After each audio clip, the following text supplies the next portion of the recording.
بسم الله الرحمن الرحيم. الحمد لله حمدا كثيرا طيبا مباركا كما يحب ربنا ويرضى، والصلاة والسلام على خير خلق الله محمد بن عبد الله الذي بلغ الرسالة وأدى الأمانة ونصح الأمة وجاهد في الله حق جهاده.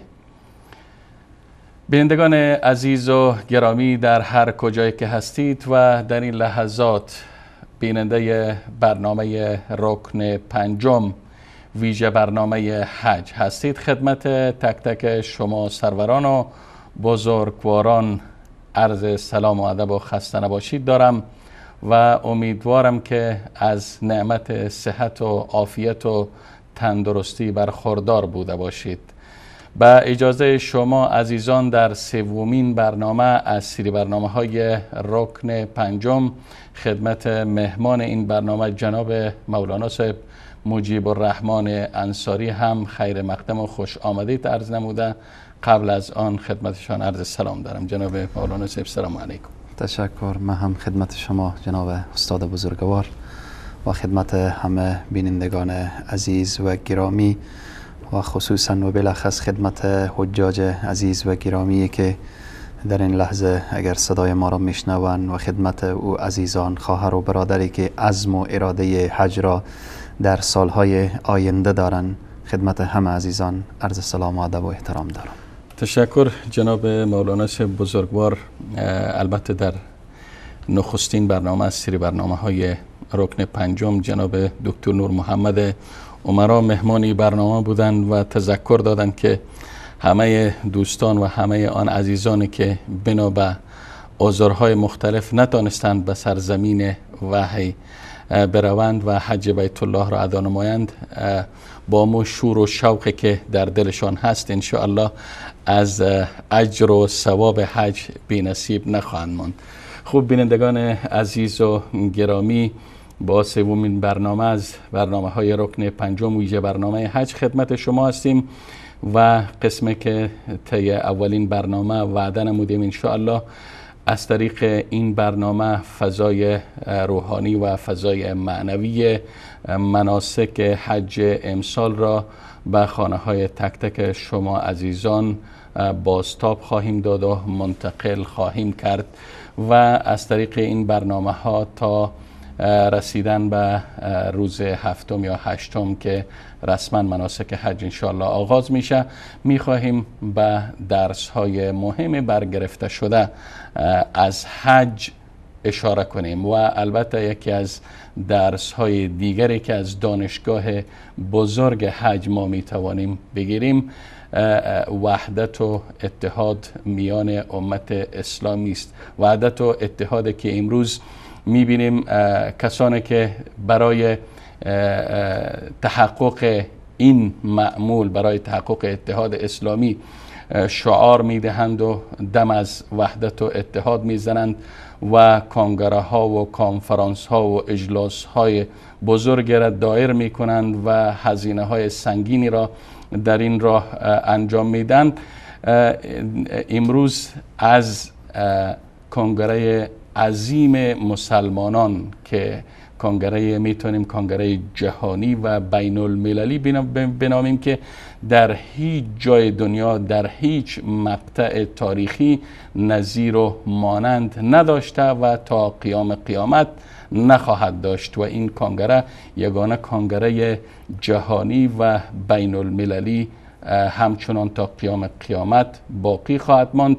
امروز گفتیم کسانی که شعار وحدت و اتحاد سر میدهند از اتحاد حقیقی، از وحدت حقیقی که در مناسک حج متحقق میشه، شهروندان و هموطنان و هممیهنان ایران زمین را که البته همه ما مسلمان هستیم و همه ما تابع یک جغرافیای اسلامی هستیم، اونها را از آمدن و از رفتن به سرزمین وحی به دیار حرمین مانع می شوند تا وحدت امت اسلامی و شیرازه اتحاد امت اسلامی را از هم بپاشند و این وحدت و این شیرازه را مختل کنند. همراه با جناب مولانا صاحب مجیب الرحمن انصاری پیرامون حج نماد وحدت اسلامی در این برنامه خدمت شما صحبت خواهیم کرد. خب جناب مولانا صاحب، البته در برنامه قبلی گفتیم که حج نمونه توحید است، توحید عملی در حج متحقق میشه، همچنان که توحید عملی و یکتاپرستی عملی در حج مجسم میشه و متحقق میشه، همچنان وحدت اسلامی در این مراسم و در این مناسک به صورت خیلی ها عالی تجلی پیدا میکنه. میخوایم بدونیم که در وحدت اسلامی و اتحاد اسلامی در میان امت در کدام شعائر این مناسک نمود پیدا میکنه و تبلور پیدا میکنه؟ تشکر. الحمد لله رب العالمين والصلاة والسلام على رسوله محمد وعلى آله وأصحابه أجمعين. قال الله تبارك وتعالى في القرآن العظيم وليطوف بالبيت العتيق. صدق الله العظيم. قال النبي صلى الله عليه وسلم الحج المبرور ليس له جزاء إلا الجنة، أو كما قال صدق النبي الكريم صلى الله عليه وسلم. جناب استاد بزرگوار، بحث حج بحثیه که دروس مختلف داره که در این روزها که الحمدلله الله سبحانه و تعالی به مسئولین این شبکه جهانی و صالح حق جزای خیر عنایت بفرمایه که از 25 ذوالقعده تا 15 ذوالحجه کاملا تلویزیون اختصاص پیدا کرده به بحث حج و مراسم حج و در این روزها دوستا و عزیزا میتونن که مفصل دروس حج از زبان علما و مشایخ و بزرگا بشنون. یکی همانطوری که شما اشاره کردیم، یکی از اون دروس بحث وحدت هست و این وحدت در کدام شعائر نهفته هست. قضیه حج یک قضیه که حتی قبل از اینکه من به شعائر اشاره کنم، یک شخص وقتی عزم و اراده حج میکنه در کشور خود که قرار داره، مثلا نمونتاً چون میبینیم در مثلا در افغانستان، طبعا در کشورهای مختلف هم همین قضیه خواهد بود. شخص وقتی عزم و اراده حج میکنه، قبل از این که حرکت بکنه به سرزمین مبارکه مکه مکرمه، اول کوشش میکنه که یک محبت و صمیمیت و وحدت در بین اون خانواده‌ای که قرار داره ایجاد بشه و بعد با اقارب و خویشاوندان و دید و بازدید داره، با دوستان، با عزیزانی که هست، با همسایگانی که هستن، با همسینفیا و همکلاسی هایی که قرار داره و با از اونها حلالیت میطلبه. و حتی خیلی هم جالبه که وقتی که حاجی حرکت میکنه طرف سرزمین مکه مکرمه، اقوام و خویشاوندان و دوستان و تمام عزیزان او به اطراف از او جمع میشن. قبل از این که حرکت بکنه خود او یک نماد وحدت میشه در سرزمین خودش. یعنی از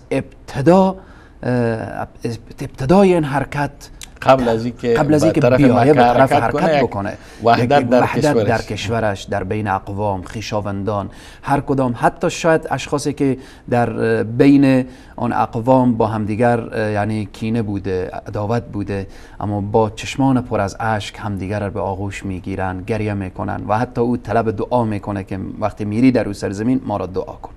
پس از ابتدا وقتی نیت و عزم و اراده حج صورت میگیره، در ذهن و فکر بحث وحدت، بحث محبت و دوستی میاد. از شعائر شما اشاره کردیم، حاجی وقتی که حرکت میکنه شما ببینیم اولین گامی که یا مراسمی که اجرا میکنه بحث احرام هست. خود احرام نماد وحدت هست. مثلا یک نمونه بیان میکنم، از یک کشور رئیس جمهور به همراه 100 نفر مأمورین خود حرکت میکنه طرف حج. وقتی در میقات میرسه، خب قبل از میقات یک شخص رئیس جمهور، یکی وزیر، یکی مأمور، بالاخره در یکی آمیر. اما وقتی لباس احرام پوشیده شد دیگه باید از اشخاص پرسان کنن که رئیس جمهور کدام یک هست، چون آمیر و مأمور، وزیر و پادشاه، همه یک لباس پوشیده هستند. این از لحاظ ابتدای شروع و بدایت این مراسم که خود احرام نمادی از وحدت و اتحاد و اتفاق و اینها هست. بعد میایم قضیه تلبیه. شعار حجاج فقیر و غنی در کنار همدیگر استاده هستند، آمر و مأمور در کنار همدیگر استاده هستند. وقتی که حرکت میکنند به سرزمین مبارکه مکه مکرمه، شعار همه هست لبیک اللهم لبیک. پس این شعار وقتی فقیر، غنی، عرب، عجم، ترک، تاجیک همه میبینیم یک شعار داره، این نماد وحدت و اتحاد و اتفاق هست. و قضیه دیگر چون من فهرستوار میگذرم، مسئله خود مکان معظم و مکرم کعبه معظمه و مشرفه که هست. الله سبحانه وتعالى اشاره میکنه ان اول بیت وضع للناس للذی ببکة مبارکا و هدى. این اولین خانه‌ای که الله سبحانه وتعالى بنا میکنه در روی زمین. همه انسان ها میاین از هر طرف. وقتی شما در مکه مکرمه ببینیم انسان ها وقتی میان با اماره های مختلفی هن. هر کس از خود یک اماره داره، اما وقتی بخواه بیای مراسم عبادی خود شروع بکنه، درسته شاید یکی اماره بسیار مجلل داشته باشه، یکی بسیار اماره زیبا داشته باشه، یکی اماره نزدیک حرم باشه، یکی اماره دورتر از حرم باشه، یکی غذاهای رنگارنگ بخوره، یکی بالاخره، اما وقتی وارد مسجد الحرام میشه، زن و مرد و پیر و جوان و فقیر و غنی و عرب و عجم همه پروانه‌وار در گرد کعبه معظمه و مشرفه. یک خانه. ای بزرگترین نماد وحدت هست که برای ما نشان میده. مسئله دیگر بحث صفا و مروه شما میبینیم ان الصفا والمروه من شعائر الله، جز شاعر پروردگار عالم گفته شده.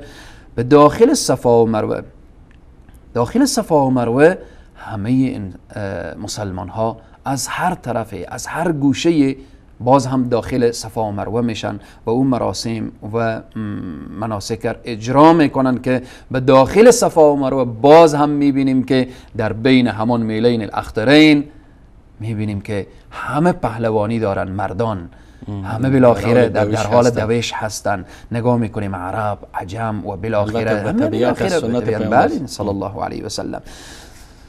میایم وقتی اماکنی که تجمع حجاج صورت میگیره با محدوده مشخص، ابتدای داره و انتهای داره، حد داره از خود، مسئله منا، مزدلفه، عرفات، در اینها وقتی حاجی شب نهم بیا در منا، در این مکان همه جمع بشیم، روز نهم همه در عرفات و روز و شب دهم همه در مزدلفه، همه در مزدلفه.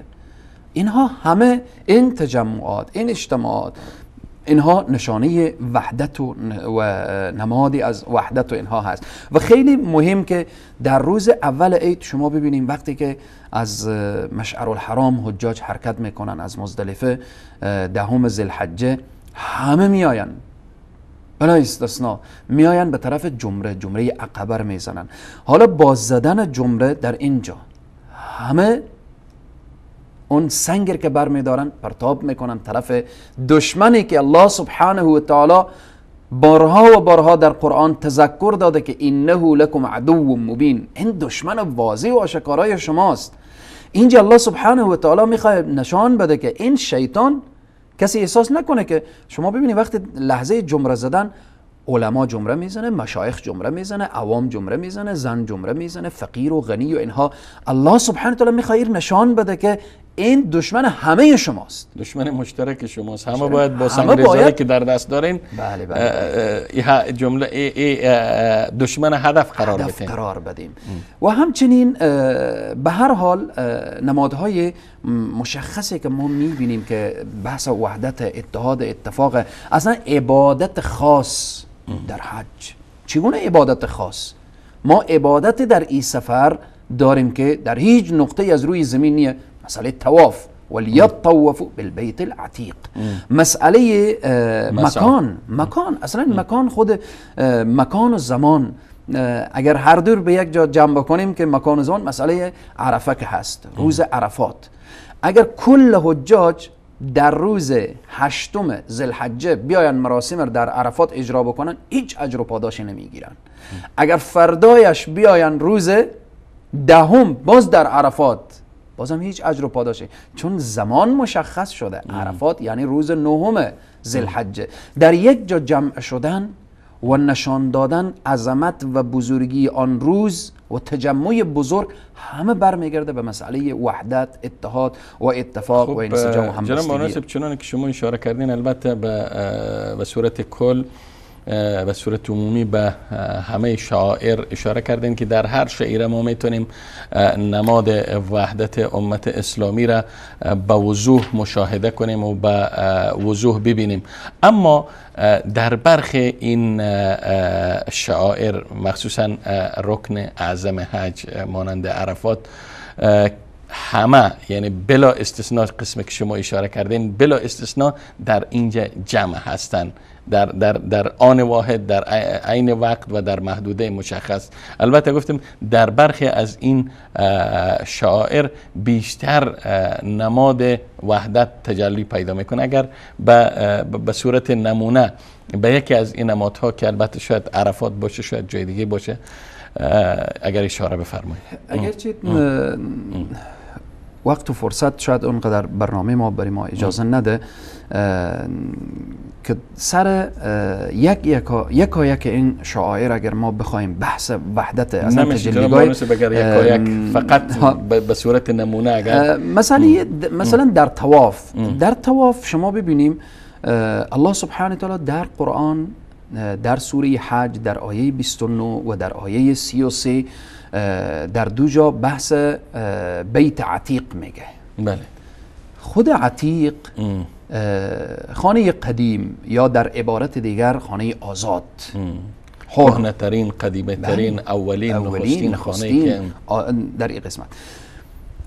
انسان وقتی که به گرد این کعبه میچرخه و میگرده یک نگاهی به اطراف خود وقتی که داره، من آمدم در این سرزمین خدای واحد را پرستش میکنم، آن خدایی که خودش واحد هست مرا آورده به گرد این خانه. فقط یک خانه هست در دنیا که طواف میشه، از روز خلقت آدم تا قیامت. ما دیگه هیچ عبادتی که ما در از او طواف داشته باشیم غیر از کعبه معظم و مشرفه دیگه نیست. در هر جای در هر نقطه‌ای از دنیا در این شکل که و قصد نیت عبادت باشه چون دستور الله سبحانه تعالی. وقتی که حاجی میآیه در کنار کعبه معظمه و مشرفه به اینجی به حقیقت خود پی میبره، من بنده الله سبحانه و تعالی هستم. اینهایی که به اطراف کعبه هستن اینها کی هستن؟ خب الله سبحانه و تعالی میگه انما المؤمنون اخوه، به درستی که همگی مؤمنین برادر یک دیگرن.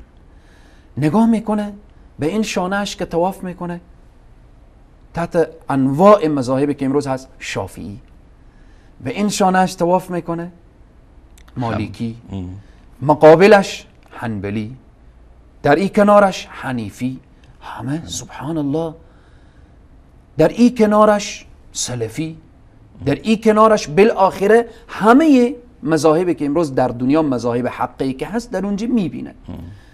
در این فکر میفته که من سبحان الله تا حال چقدر خواب بودم، من نمیدانستم، فکر میکردم که تنها من شاید مسلمان باشم و در همین محدوده‌ای که زندگی میکنم شاید حامی و پشتیبان دین من باشم و بالاخره از من کسی بهترتر. میبینه که چی انسانهای متقی و پرهیزگار. پس الله سبحانه یعنی مصداق عملی انما المؤمنون اخوه در هنگام طواف با سر و چشم مشاهده میکنه. دیگه اینجا ترجمه میشه، ترجمه حقیقی و تفسیر حقیقی این آیه انما المؤمنون اخوه. و مسئله دیگری که میخوام که این اشاره کنم که الله سبحانه تعالی وقتی میگه ولیطوف بالبیت العتیق، طواف بکن به این خانه‌ای که آزاد هست. خب تو هم ای انسان بنده الله سبحانه و تعالی هستی، اگر تو را سرگردان کردن به نام امامزاده پیش آن قبر و پیش آن پیر و پیش آن انسان و پیش آن بالاخره درخت و پیش آن فلان و فلان و فلان. تو در این جامدی این نماد بزرگ که به عنوان کعبه معظمه و مشرفه قرار داده شده تو را متوجه می سازه که ای انسان در اینجا درس توحید، درس وحدت، درس اتحاد و اتفاق. این کسانی که طواف میکنن برادران تو هستن، این خواهرانی که طواف میکنن خواهران تو هستن. شما همه همان طوری که رسول صلی الله علیه وسلم فرمودن المسلم اخو المسلم، مسلمان برادر مسلمان هست. المؤمن للمؤمن کالبنیان یشده بعده بعدا. اینها همه این آیات، همه احادیثی که بحث وحدته، بحث اتحاده، بحث اتفاق، کلا برای حاجی در وقت طواف تفسیر میشه. نمونه دیگری که شما گفتیم از نمادی که بیشتر و بیشتر در مسئله عرفات، بحث عرفات خیلی بحث طولانی است. من فقط یکی دو نکته اشاره میکنم.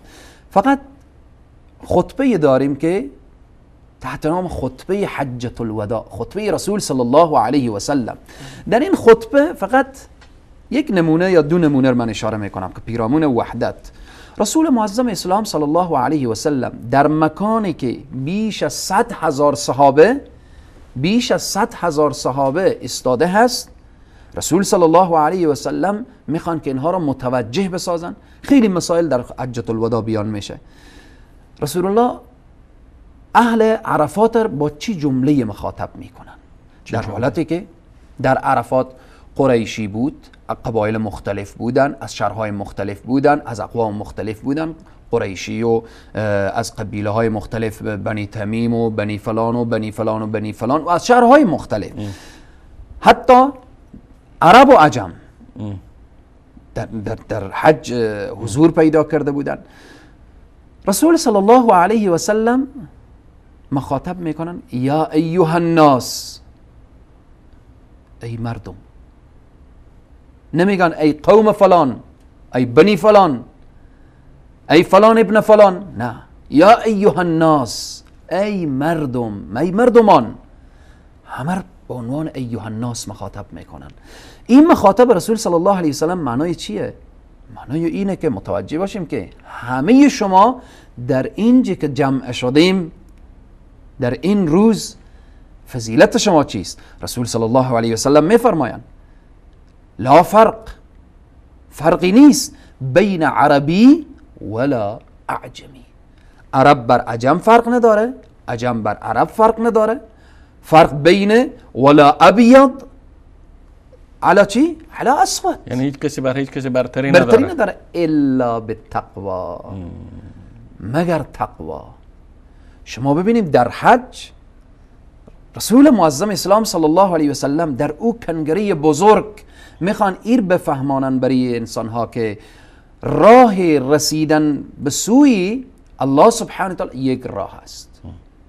چی هست؟ او تقوا هست، پرهیزگاری هست. و رسول صلی الله علیه و سلم میخوان برای اینها بفهمانن که امروز روز وحدت و اتحاد و اتفاق. در دوران جاهلیت با چی فخر میکردن؟ با انساب خود فخر میکردن، با نسب ها، با قوم ها. بالاخره اونهایی که پولدار بودن با پول خود، اونهایی که قدرت داشتن با قدرت خود، اونهایی که قوم و قبیله داشتن. رسول صلی الله علیه و سلم حتی در حجة الوداع میفرمایند میگن تمام اعمال جاهلیتی که مورد پسند الله نبود، مورد پسند الله و رسولش نیست، همه را زیر پای خود دفن کردم، باطل اعلان کردم. شما باید اتحاد داشته باشید، اتفاق داشته باشید، مهر و محبت و صمیمیت داشته باشید. همه اینها. نکته دیگری که میخوام اشاره کنم مسئله احرام. قبلا صریح گذاشتیم.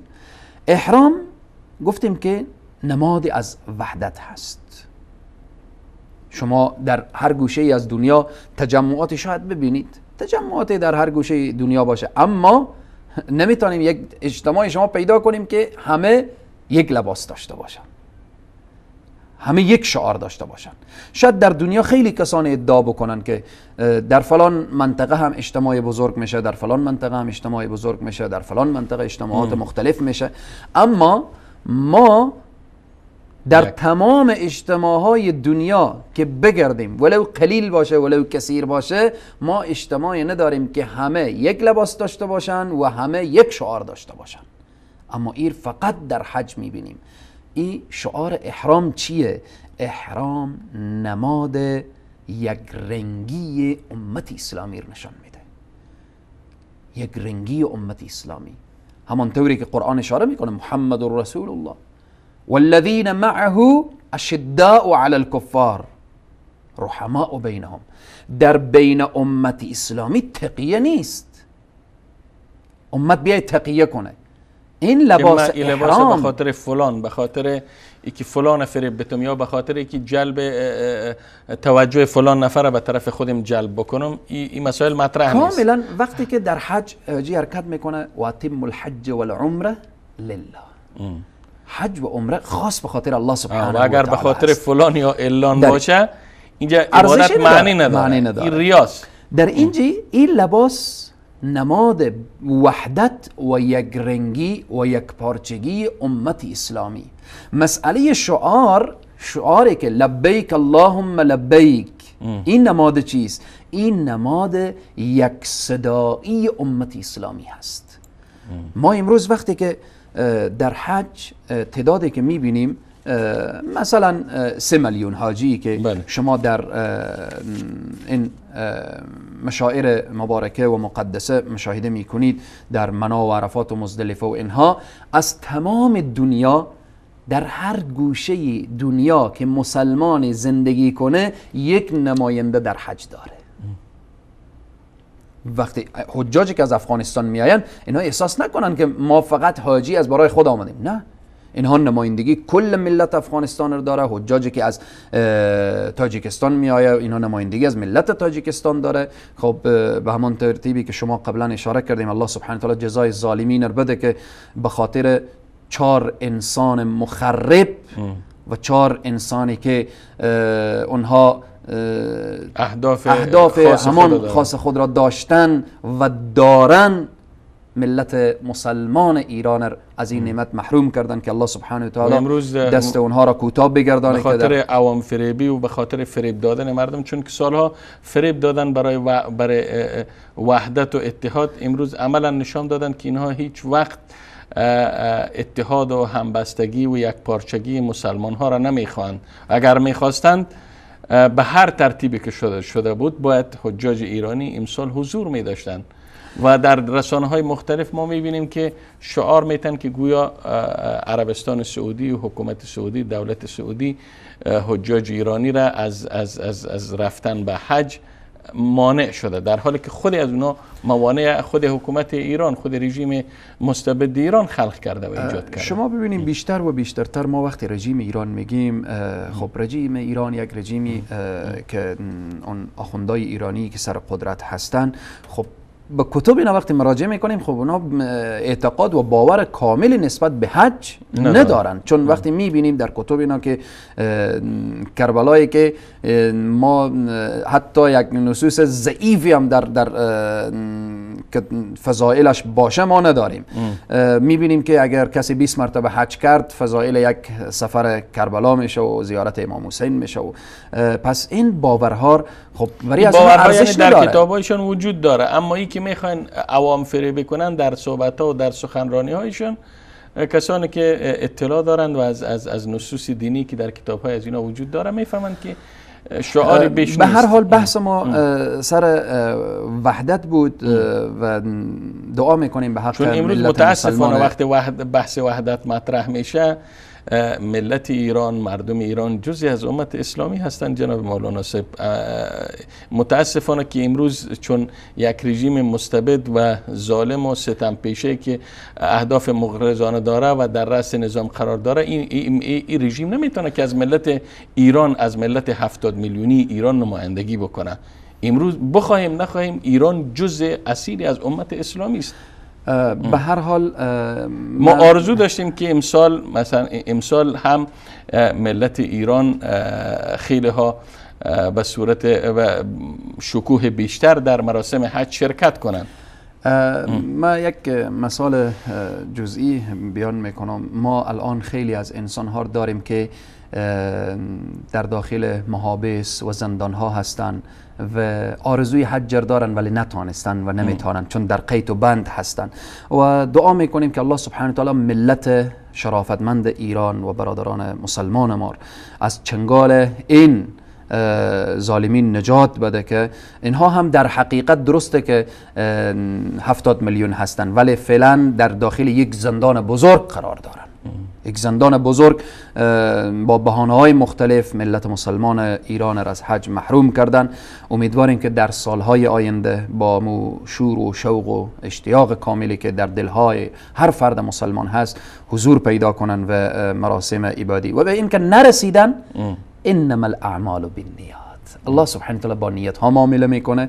من مطمئنم که او کسی که واقعا از اعماق دل اشتیاق کامل نسبت به حج و الان روح و روانش در سرزمین حرمین شریفین هست او مطمئن باشه که به اجر و ثواب و پاداش حجاج شامله. من یادم از حدیث رسول صلی الله علیه و سلم و در اون غزوه‌ای که صحابه آمدن که یا رسول الله ما هم رکاب با شما میریم، باز شرایط آماده نبود، وسایل آماده نبود، گفتن شما نمیتونیم بریم. اونها ماندن.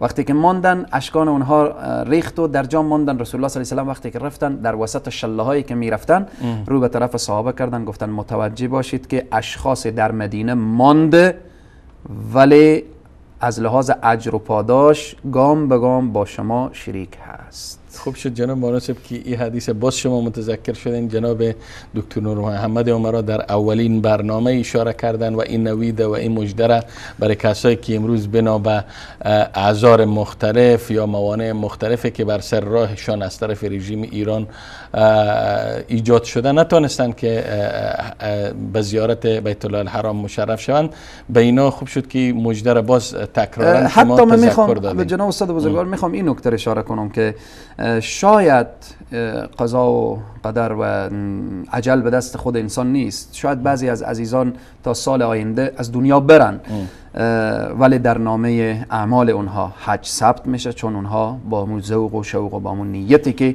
در دل دارن. و خیلی هم شاید بعضی از انسان ها باشن در حرمین شریفین در حج حضور داشته باشن، اگر نیت اینا ریا باشه، عجب باشه، سمعه باشه در این قسمت اونا هیچ پاداشی نگیرن و او کسانی که در خانه خود نشستن و مانع سر کار اونها آمده اجر و ثواب و پاداش اونها بیشتر و بیشتر باشه. به هر حال تلبیه نماد چیه؟ یک صدایی امت اسلامی هست. این درس بزرگترین درس وحدته. همه حجاج لسانهای همدیگر رو نمیفهمن. عرب، عجم، ترک، تاجیک، از اروپا، امریکا، از آسیا، همه سیاه سفید، همه فریاد میزنن لبیک اللهم لبیک لبیک لا شریک لك لبیک ان الحمد والنعمة لك والملك لا شریک لك.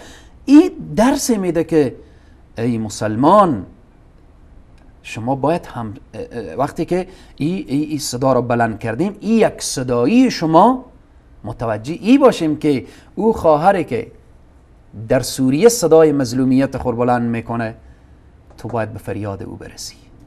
او برادری که از لحاظ مشکلات اقتصادی در اروپا صدای خود بلند میکنه تو در آسیا باید به مشکلات او برسی.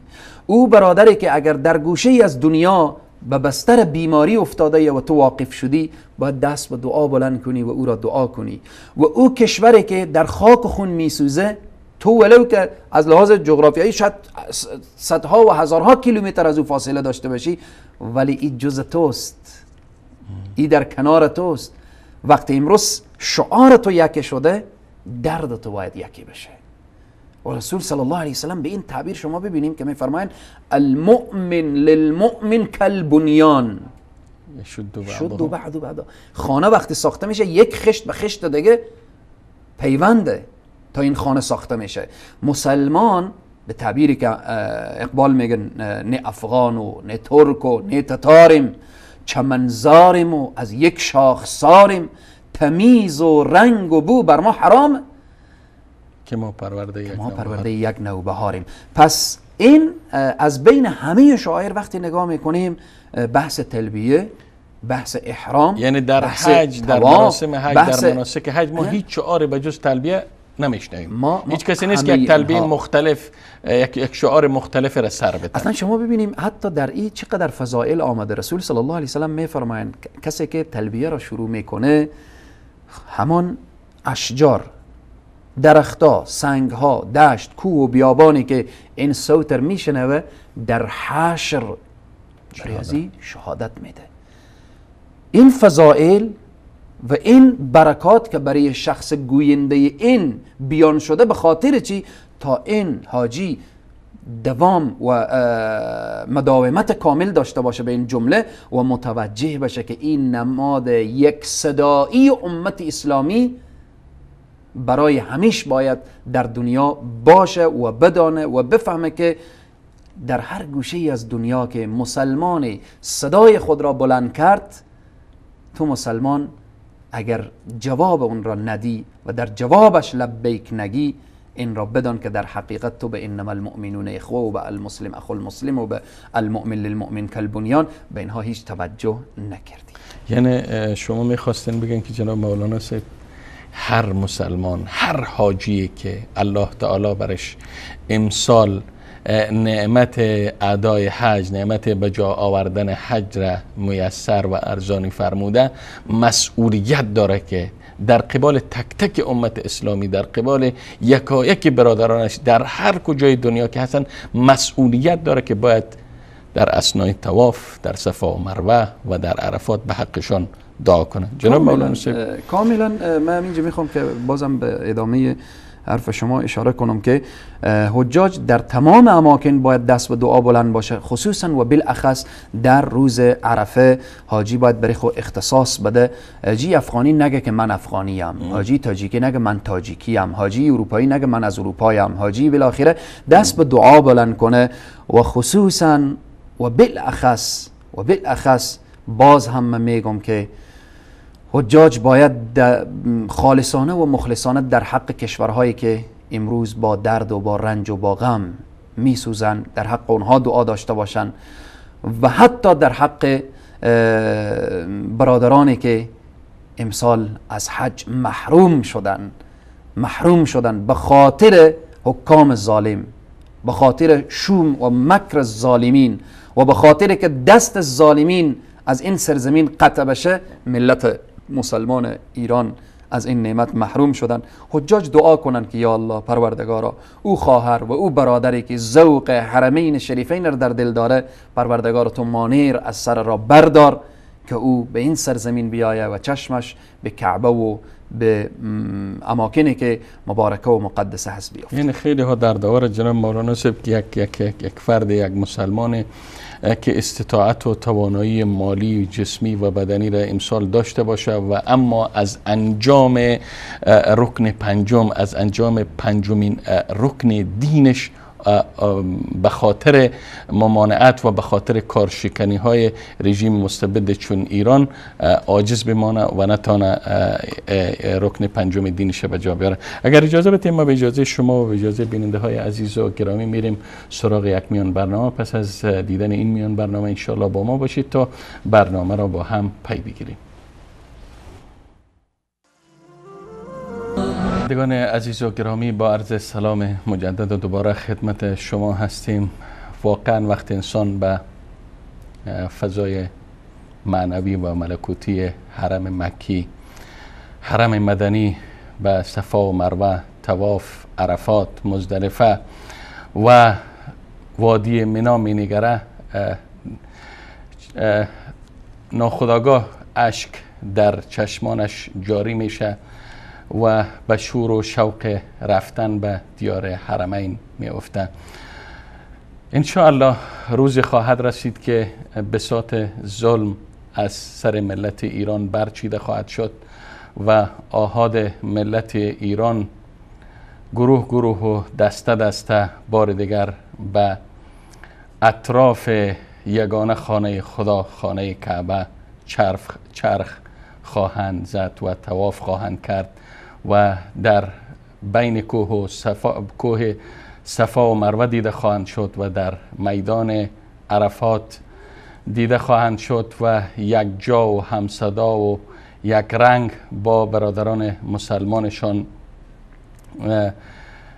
حج بیت الله الحرام را ادا خواهند کرد. خوب جناب مولانا صاحب، برمیگردیم به استودیو خدمت شما. آیا میخواستم بگم آیا آنچنان که شایسته و بایسته است مسلمانان و حجاجی که به زیارت بیت الله الحرام مشرف میشن و وحدت و انسجام و همبستگی مسلمانان را در اونجا شاهد هستند و میبینن، اینها از این وحدت، از این همبستگی و از این نماد بهره‌مند گردیدند و چی وظیفه دارند که اینا بعد از اینکه این کنگره و این همایش بزرگ مسلمان ها و این همبستگی بی‌نظیر مسلمان ها را در سرزمین حرمین شریفین مشاهده میکنن، چی وظیفه دارند بعد از اینکه به کشورشان برمیگردن؟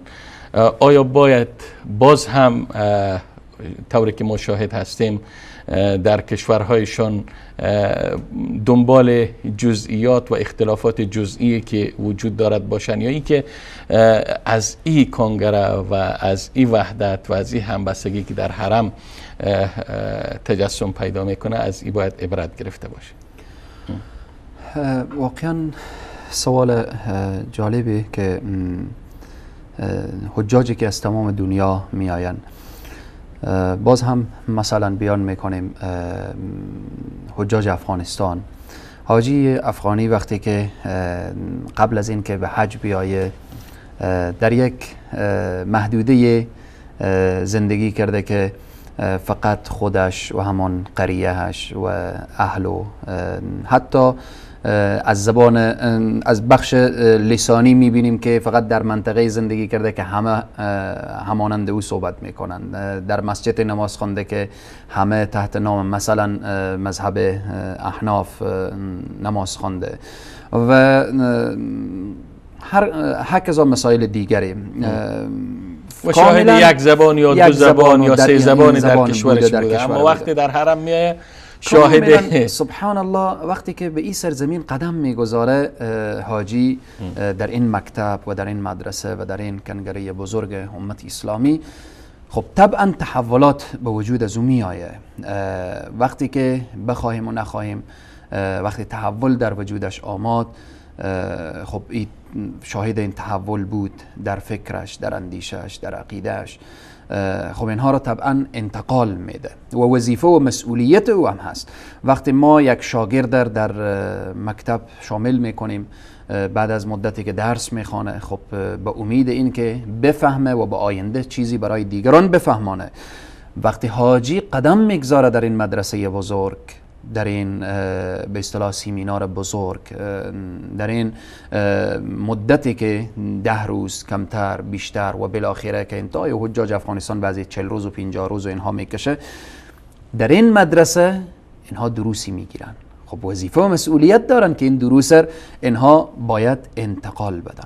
حاجی وقتی که میبینه رنگای مختلفه، زبانهای مختلفه، نژادهای مختلفه، حاجی وقتی که مشاهده میکنه حتی مذاهب مختلفه. ما متاسفانه در بعضی از مناطق انسانهای متعصب داریم. البته در شرایط امروزی بسیار کم شده و بسیار به اقلیت هست. انسانهای بسیار متعصبی داریم که در منطقه که مثلا احناف هستن حنیفی متعصب، در منطقه که برادران شافعی هستن شافعی متعصب، در حنبلی یا مالکی در این قسمت. این تعصب جناب استاد بزرگوار جالبه که در این سفر حج این تعصب برداشته میشه.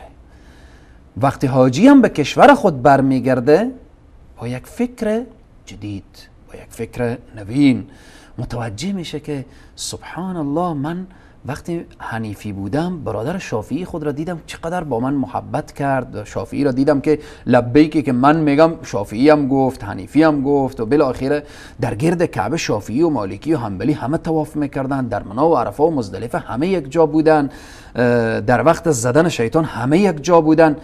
پس این دستی که آمده اینقدر مسئله اختلاف دامن زده، این دست از کجا آمده؟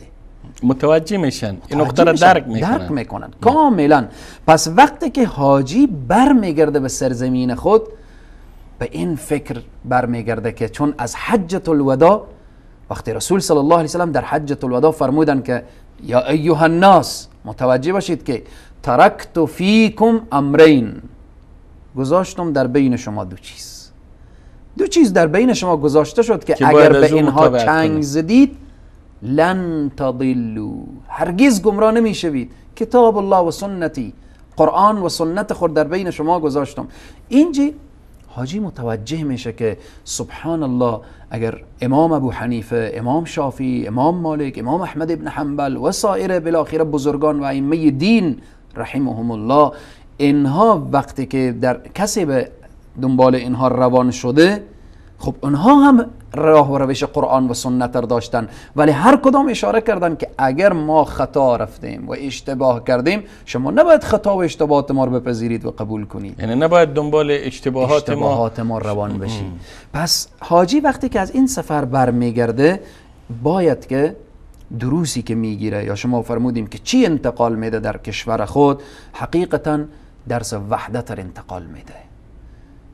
ما امروز افتخار میکنیم که در حرم مکه مکرمه پشت سر شیخی که میایه امام هست و امامت میده، خب در مذهب حنبلی هست یا حنفی هست یا شافعی است یا مالکی هست، ما پرسان نمی کنیم که میگم امام از این کدام مذهبه، تابع کدام مذهبه، ما اقتدا بکنیم یا نکنیم.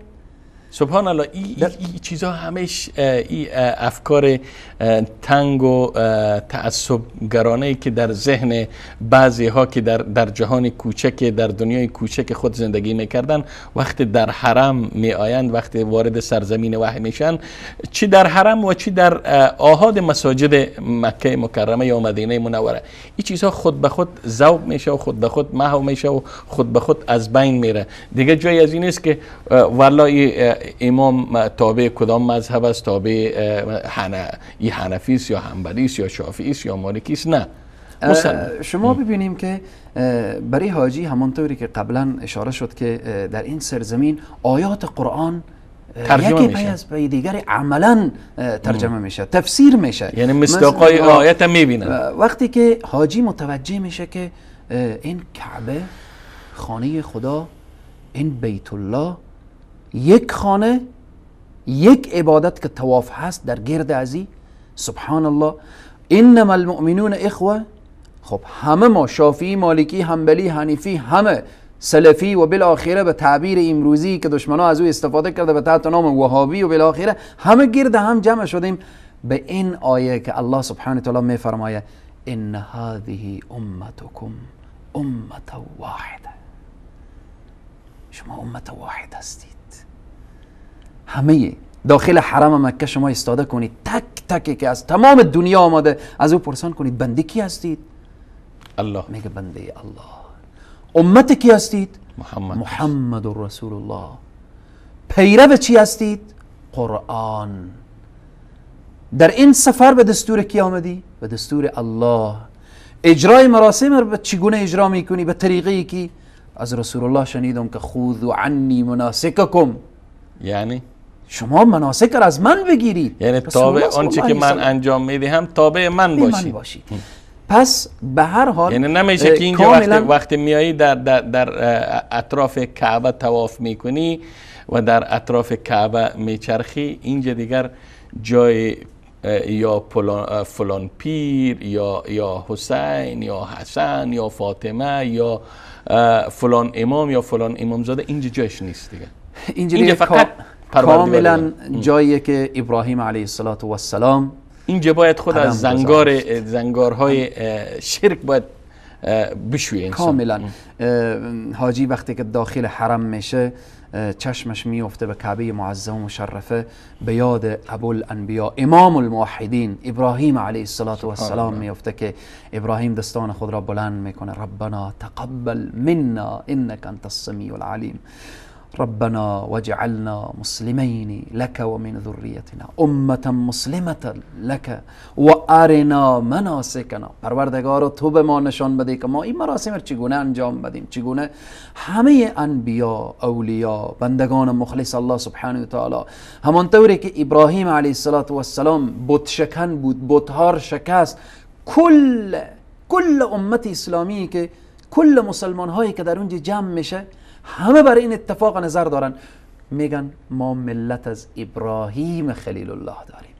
شما یک مسلمان در دنیا پیدا کنید که بگن من ملت از ابراهیم ندارم، راه و روش ابراهیم ندارم. همه ما ابراهیمی هستیم.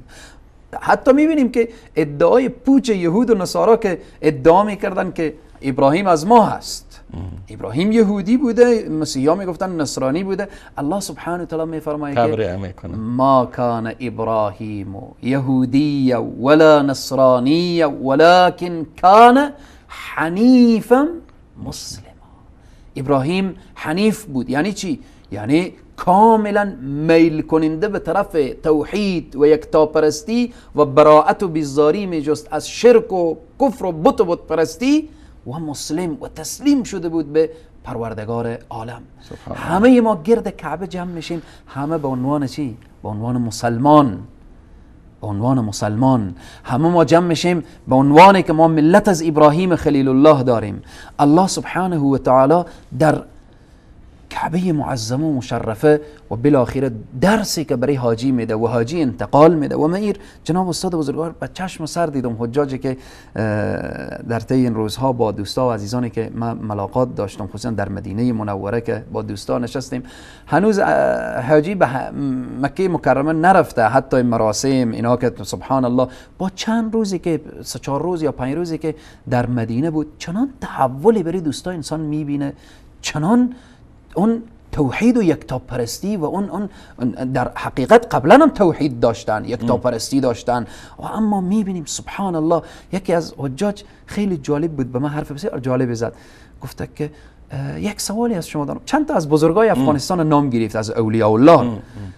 گفت که فلان بزرگوار بیشتر ارزش داره یا این صحابه‌ای که در بقیع دفنن؟ گفتم سبحان الله، چیز واضح مشخصی. گفت من میفهمم مقام صحابه خیلی بالا و بالایه، اما ما به صحابه چنین قبر و آرگاه و بارگاه و گنبز و ایتا گپا ما در بقیع ندیدیم. اما ما کاملا در افغانستان مصروف و مشغول این قبر شدیم، مصروف این گنبز شدیم، مصروف این بالاخره. یعنی یک شخصی بود که از لحاظ علم و دانش و اینها محروم بود، اما خداوند برای از عقل سلیم و سالم داده بود. به این پی برده بود که سبحان الله صحابه که بهترین مردم ها بودن، امروز ما قبر و آثار قبر به اونها مشخصا نمی بینیم، اما چنان نامنا در دنیا می درخشه که هر کدام ابو هریره رضی الله عنه و بالاخره از ازواج مطهرات، از اهل بیت رسول صلی الله علیه و سلم. یعنی کاملا حاجی وقتی که میایه در این سرزمین با یک عالم معنویات، با یک عالم تجاربی که در این عرصه به دست میاره، مسئله وحدت، اتحاد، اتفاق، انسجام و همبستگی. شخص تحمل همسایه خور نمیکرد، ولی در حج میبینیم که تحمل یک شخص افریقایی رو میکنه. افریقایی که شاید در منطقه خود تحمل کسر نمیکرد، میای تحمل یک آسیایی رو میکنه، یک اروپایی رو میکنه. اینها دروسیه که حاجی ما وقتی بر میگرده کاملا. من اینجا جناب استاد یادم یکی از اقوال یکی از علمای تشیع جالبه که کلیپی هم بارها از شبکه وسایل حق پخش شده که خیلی داستان جالب میگه که متاسفانه خیلی با عالم تاسف میخوره، با عالم غم و اندو. میگه که طلاب فلان حوزه چندین طالب رفتن، ما در سفر حج وقتی برگشتن از بین اونها بیش از 30 نفر یا 40 نفر ما تلفات دادیم. وقتی من اول شنیدم تلفات، من گفتم شاید مریض بودن، فوت کردن بالاخره.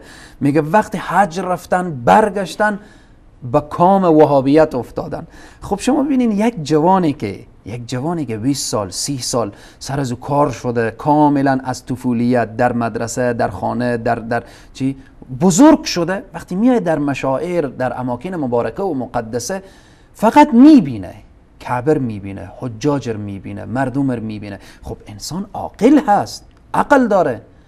ما نمیتونیم بالاخره چشم و گوش انسان ها رو بیایم ببندیم که تو حقر نشنو، حقر نبین، نفهم. عقل یک چیزیه که در وجود انسانه. ما حتی اگر ولو که با تمام زور و قوت و تزویر چشم انسان رو ببندیم، اما عقل انسان رو بند کرده نمیتونیم. اونها آمدن وقتی دیدن که سبحان الله، کعبه، منا، عرفات، مزدلفه، صحبت مشایخ، دعوت علما، اینها کاملا موحد و یکتاپرست برگشتن. که او عالم میگه که اینها جز تلفات بوده که رفته. پس وقتی با یک انسانی که 30 سال 35 سال سر فکر از او کار بشه، این کنگره وحدت امت اسلامی سر از او اقذر تاثیر بگذاره. طبعا حجاج دیگری که با نیت پاک، با اخلاص و با عقیده سلیم میآیند، با عقیده سالمتر و صحیحتر برمیگردن.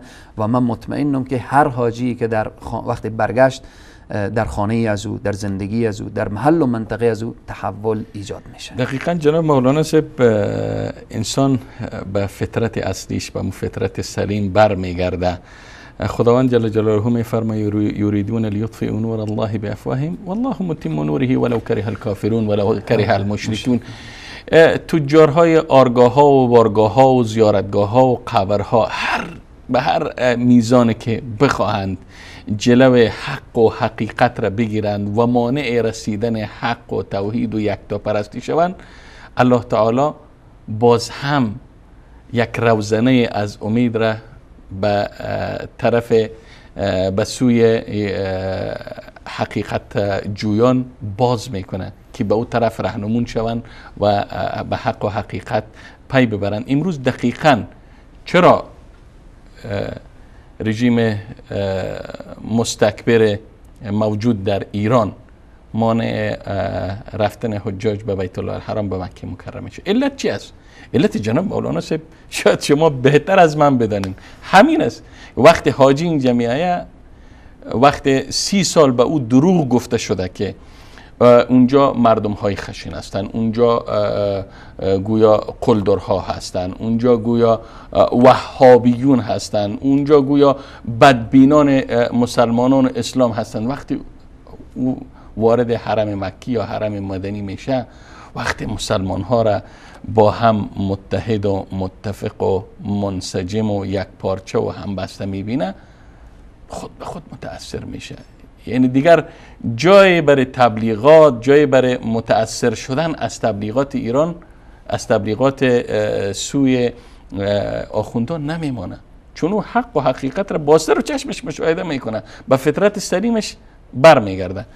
من خواستم فقط به دنبال صحبت‌های شما یک تعلیقی داشته باشم. جناب مولانا صاحب اگر باز هم اجازه بدین، ما یک میان برنامه کوتاهی را همراه با بیننده ها می‌بینیم و انشاءالله پس از این میان برنامه تلفن‌های برنامه هم زیرنویس میشه و دوستانی که مایل و علاقمند هستند تا در ارتباط و موضوع این برنامه از سری برنامه های رکن پنجم مشارکت داشته باشن، میتونن مشارکت داشته باشن از طریق تلفن برنامه. میان برنامه کوتاهی میبینیم و برمیگردیم و موضوع را انشاءالله دنبال خواهیم کرد.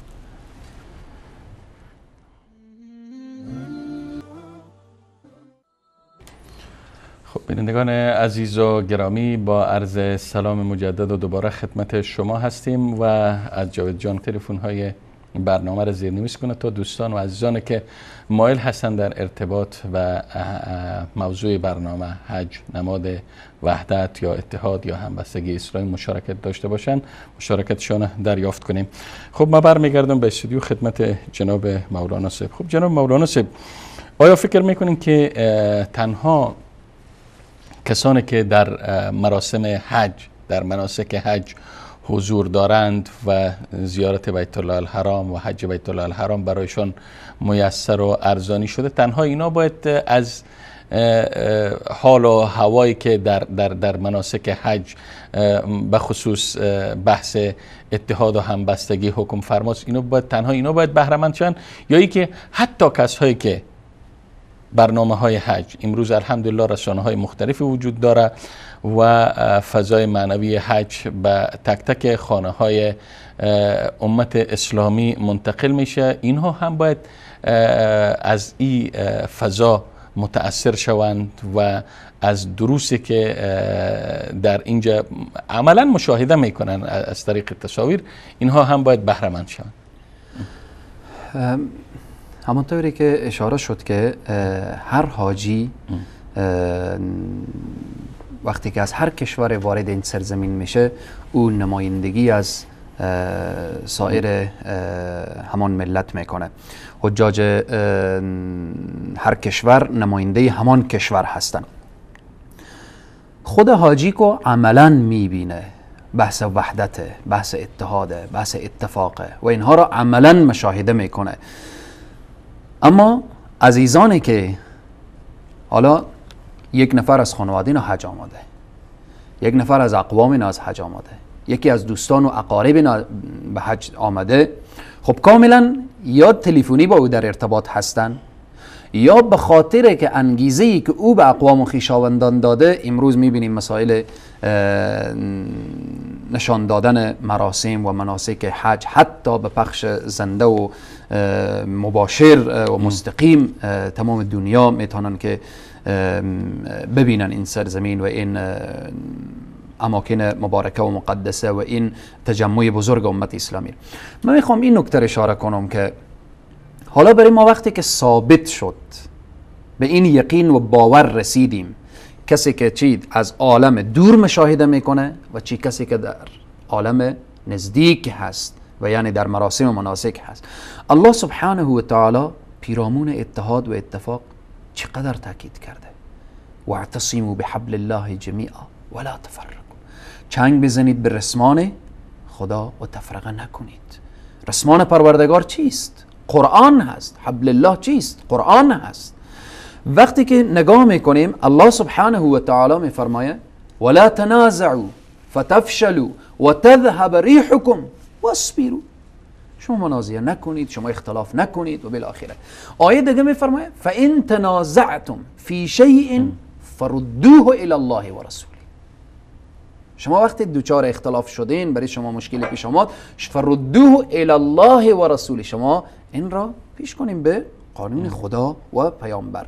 آیات زیادی در این باره داریم و در قرآن عظیم الشان وقتی که از انبیا علیهم السلام گرفته تا برای مؤمنین که الله سبحانه و تعالی در تمام قرآن میگه یا ایها الذین آمنو، ای اهل ایمان، ای مسلمان ها. شما وقتی ببینیم اوصاف مؤمنین و مسلمین را الله سبحانه و تعالی اشاره میکنه ان المسلمین والمسلمات والمؤمنین والمؤمنات والقانتین والقانتات والصادقین و کل اوصاف مؤمنین و اینها که بیان میشه. من میخوام این نکته اشاره کنم، آیا در جریان مراسم حج اختلافات جزئی و فرعی و بالاخره امروز که در بین کشورهای اسلامی دامن خورده و دست دشمنان دخیل شده، این شما ببینید امروز بزرگترین حرب دشمن که علیه مسلمان ها به کار میبره مسئله وهابیت. گفته میشه ما با اهل سنت هیچ مشکلی نداریم، اما مشکل ما با وهابیته. وهابی کی نه؟ به تعبیر همین هایی که میگن ما دشمن وهابی هستیم، امام حرم وهابیه. اگر تعبیر از اونها امام حرم. هر موحد در دنیا که درس توحید بده و فضائل توحید بیان کنه و مردم از شرک و کفر و دلالت و بدعات دور بسازه وهابی هست. اما امروز دشمن چی میگه؟ ما با اهل سنت هیچ مشکلی نداریم، مشکل ما با کینه؟ با وهابیه.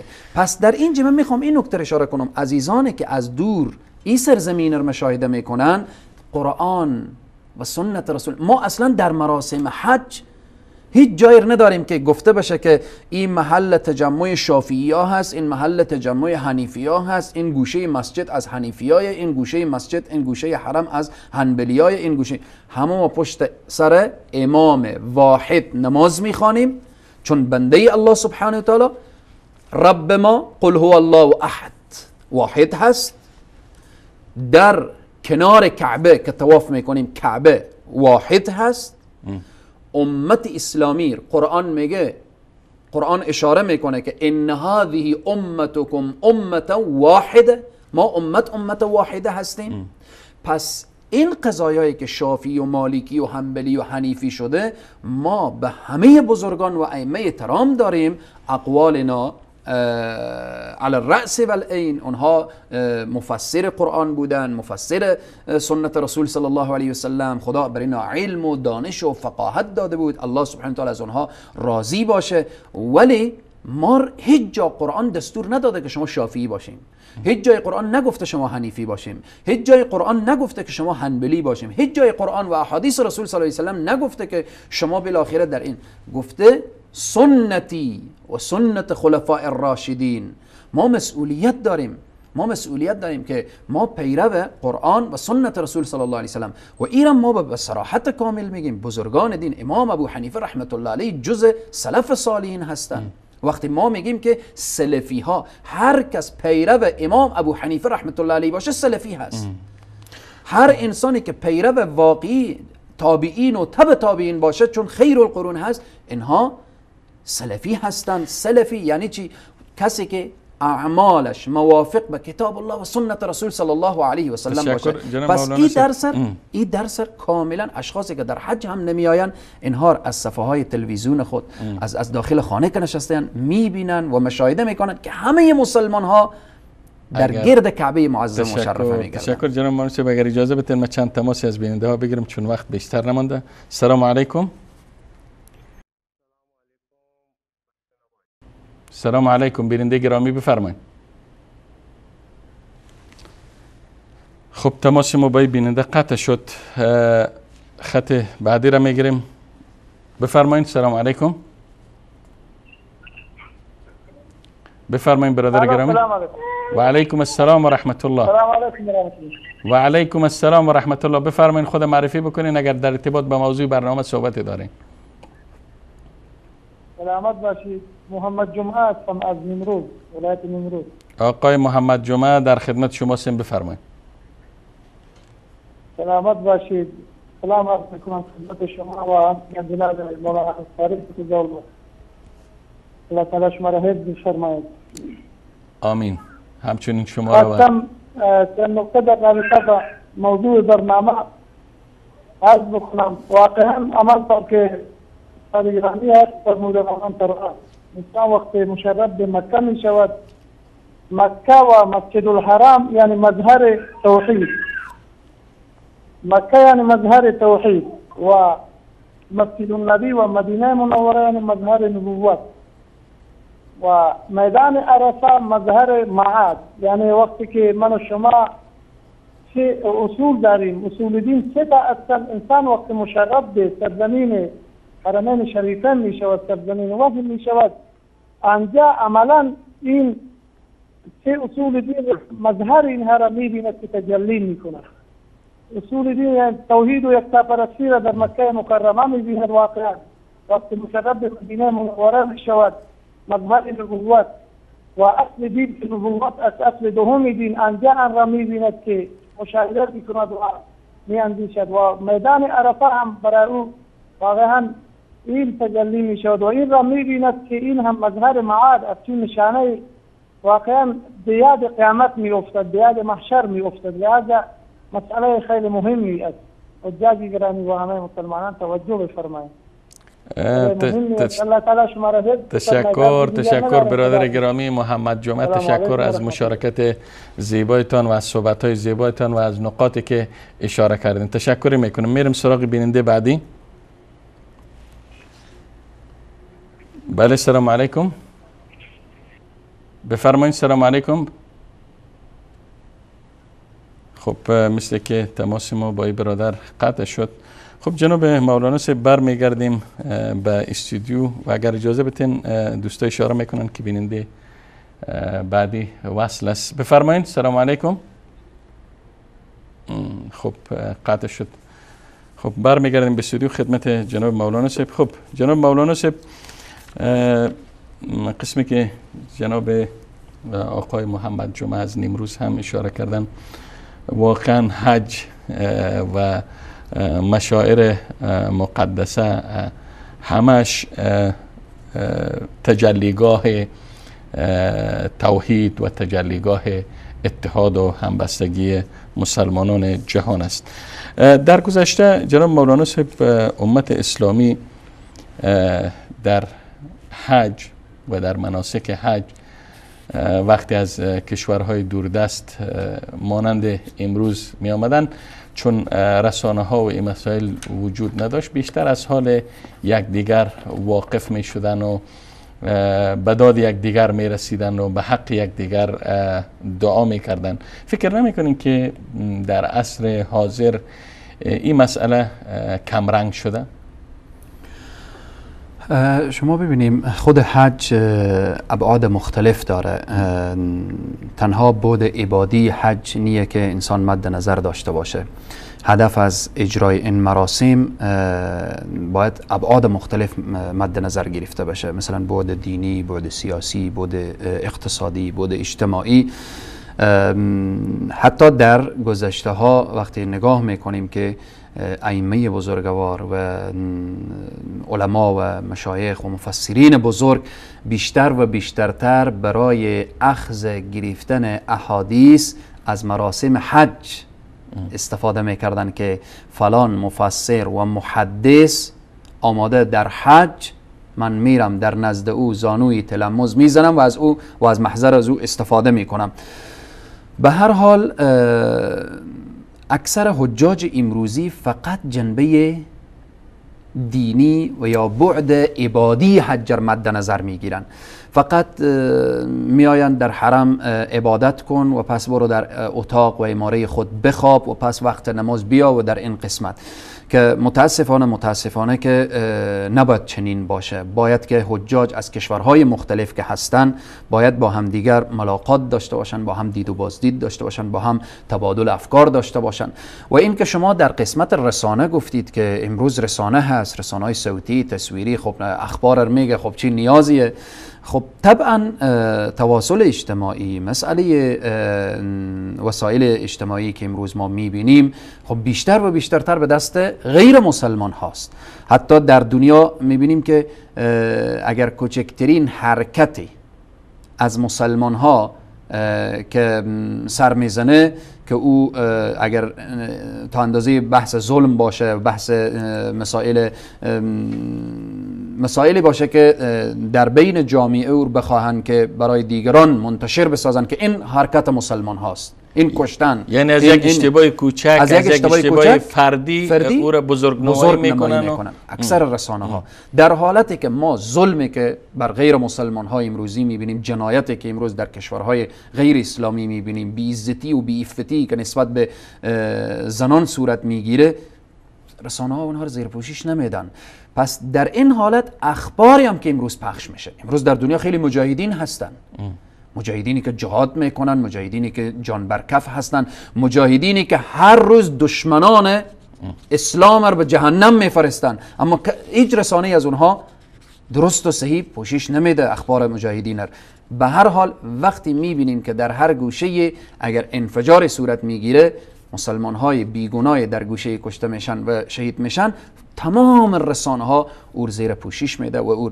پس به هر حال حج اخبار واقعیت ها رو برای مسلمان ها بیان میکنه، مطرح میکنه. یعنی میخواین بگین که ما نمیتونیم حال و احوال مسلمین و اخبار جهان اسلام از طریق رسانه ها که امروز بیشتر در دست غیر مسلمان ها و در دست سیکولر ها و در دست حکام مستبد چون رژیم ایران است که امروز حقایقی که در سوریه میگذرد، ظلم و جنایتی که در سوریه و در عراق علیه اهل سنت انجام میگیره به دستان ملیشه ها و شبه نظامی هایی که از افغانستان و از پاکستان، از کشورهای مختلف جمع کردن، او را وارونه جلوه میتن. یعنی گویایی که ملت سوریه و اهل سنت عراق که به خاطر ظلم و ستمی که علیهشان واقع میشه، اونهایی که به مقاومت میپردازن، اونهایی که از خود دفاع میکنن، اونها را به حیث تروریسم معرفی میکنن و مستبدین و ظالم هایی که در یک ائتلاف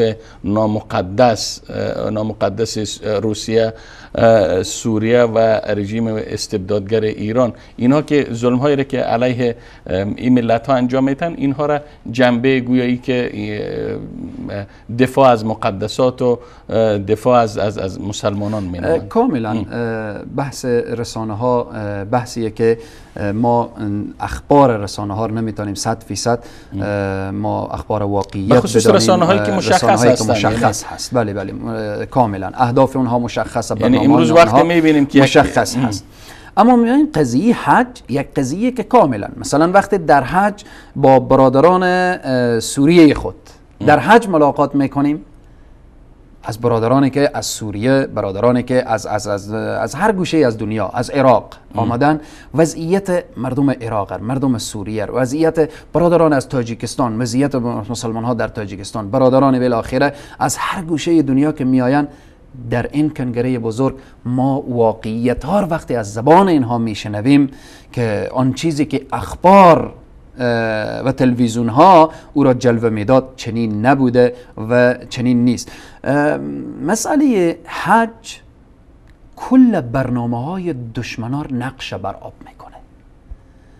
من میخوام این نکته بگم، امروز چقدر تلویزیون های مشخصیه که سرمایه گذاری شده فقط تحت عنوانی که شما موحدین دنیا به نام وهابیت بزنید. این چی چیز نقشه بر آب میکنه؟ سفر حج، این کنگره بزرگ. چگونه؟ ما وقتی چشم دید خور، خب چرا مثلا بروی ملت مسلمان ایران حج بند میشه؟ به خاطر چی؟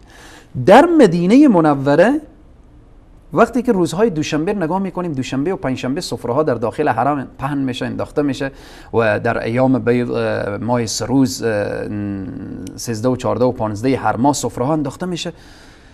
باور کنید جناب استاد بزرگوار، وقتی که برادران ایرانی وارد مسجد رسول صلی الله علیه وسلم میشدن و این سفره ها که پهن کرده میدیدن، همه متحیر میشدن. سبحان الله، اینها به ما گفتن که اینها وهابی هن، اینها دین را قبول ندارن، اینها هیچ برخورد خشن دارن، اینها چقدر عزت احترام این سفره ها روزه در ایران به ماه مبارک رمضان شاید که در گوشه و کنار واضح و علنی دیده بشه که مردم روزه میخورن، اما اینها در غیر رمضان روزه میگیرن. خود دیدن این سفره ها در حرم برای برادران ایرانی که 30 سال و 20 سال در فکر و مفکورین و کار شده که اینها وهابیان، متوجه باشیم که اینها خشنن، اینها شما را نمیخوان، اینها اهل بیت نمیخوان، اینها فلان و فلان، با دیدن سفره های حرم، با اخلاق مؤذفین حرم و بالاخره با دیدن اخلاق اونهایی که در خدمت او سفره ها قرار دارن، فکر نادیگرگون میشه. پس کل این سرمایه‌ای که انتخاب شده به خاطر زدن تحت نام وهابیت، با آمدن حاجی در حج این عمل نقشه بر آب میشه. اهل بدعت وقتی که تشویق میکنن انسانها را به قبر و به قبر پرستی و به اینها و به این اون و به این اون، وقتی در حج میایه کاملا چنان فکر حاجی فکر توحیدی میشه که برمیگرده کل او برنامه هایی که کسانی که قبر پرستی و بالاخره اینها رو ترویج میدن، همه اونها رو نقش بر آب میکنه. کلا به هر حال برنامه هایی که اهل بدعت و اهل فساد و انسان های بدبخت و شقی، حتی مسئله قضیه‌ای که دامن زدن امروز دست دشمنان اسلام داخل شده که به تحت نام مذاهب به اون مسجد نماز نخون که سلفی هست و به اون مسجد نماز نخون که وهابی است و به اون مسجد نماز نخون که تبلیغی هست و فلان است و فلان. خب اینها یک سرمایه انگفتیه که بر تخریب امت اسلامی کار میشه. حج کنگره بزرگ، این 3 میلیون انسان که میآیند به نمایندگی از کل امت اسلامی، اینها چنان تربیت میشن وقتی برمیگردن کل نقش دشمن نقش بر آب میشه. پس به هر حال رسانه ها که در دنیا هر قدر تلاش بکنن که اخبار مسلمین حتی غیر واقعیت جلوه بدن، بیاین دینر برای خیلی جالب بود. یکی از برادران اهل تشیع چند روز قبل خیلی حرف جالب من از او شنیدم. گفت که من خیلی فکر کردم گفت که در کتب ما نوشته فضائل کربلا 20 حج بکنی برابر میشه، معادل میشه به یک زیارت کربلا. یعنی یک مرتبه 20 مرتبه حج بیایی معادل میشه به یک مرتبه که بری به زیارت کربلا. خب خود به خود فردی که اطلاع نداره این از انسان عاقل چی گفت؟ واقعا عقل بزرگترین نعمتیه. همه ما شاید اشتباه کردیم، اشتباه میکنیم، ولی لحظه ای که انسان فکر بکنه سبحان الله، میگه وقتی من نگاه کردم قرآن 10 آیه پیرامون حج، سوره حج اشاره شده پیرامون حج، ثواب حج، فضائل حج، جایگاه حج، کعبه، مقام ابراهیم، صفا، مروه، منا، عرفات، مزدلفه، همه اینها وقتی نگاه میکنیم شهر مکه داخل میشیم و هذا البلد الامین لا اقسم بهذا البلد. وقتی طرف کعبه نگاه میکنیم ان اول بیت ودع للناس وليطوف بالبيت العتیق. وقتی صفا و مروه نگاه میکنیم ان الصفا والمروه. همه وقتی عرفات و منا و مزدلفه میریم فاذا افضتم من عرفات فاذكروا الله عند المشعر الحرام. میگه کل قرآن رو بگشتم از کربلا و از اینها من یک اشاره چی که کنایه هم من نیافتم. پس این فضائل کی بافته؟ همه مراسم حج، بحث حج مسائلیه که بر همه مسلمان ها اتحاد و اتفاق و انسجام و همبستگی میده، عقلهای خوابیدر بیدار میکنه، دلهای مردر زنده میکنه و انسانهای عاقلر انگیزه میده که ای انسان بیدار شو، متوجه شو که از این سرزمین مبارک، سرزمین مقدس، سرزمینی که تجلیگاه پروردگار، سرزمینی که قدمگاه انبیاء علیهم السلام هست، از اینجا برای تو چی درس میده؟ مولانا صاحب خلاصه ای که دشمن میخواه که به هر طریقی خواسته باشه وقت فرد مسلمان، وقت انسان مسلمان یک سفر به حج بیایه و از نزدیک مناسک حج مشاهده کنه، این مناسک حج و این حضور و این مشارکت کافی است که تمام نقشا و برنامه مغرضانه و هدفمند دشمن نقش بر آب کنه. خب بینندگان عزیز و گرامی، در پایان برنامه از حضور شما و از اینکه تا این لحظه این برنامه رو مشاهده کردین جهان سپاس و امتنان دارم. تا برنامه دیگر همه شما را پناه الله یکتای به همتا می سپارم. خداوند یار نگهدارتان و السلام علیکم و رحمت الله تعالی و برکاته.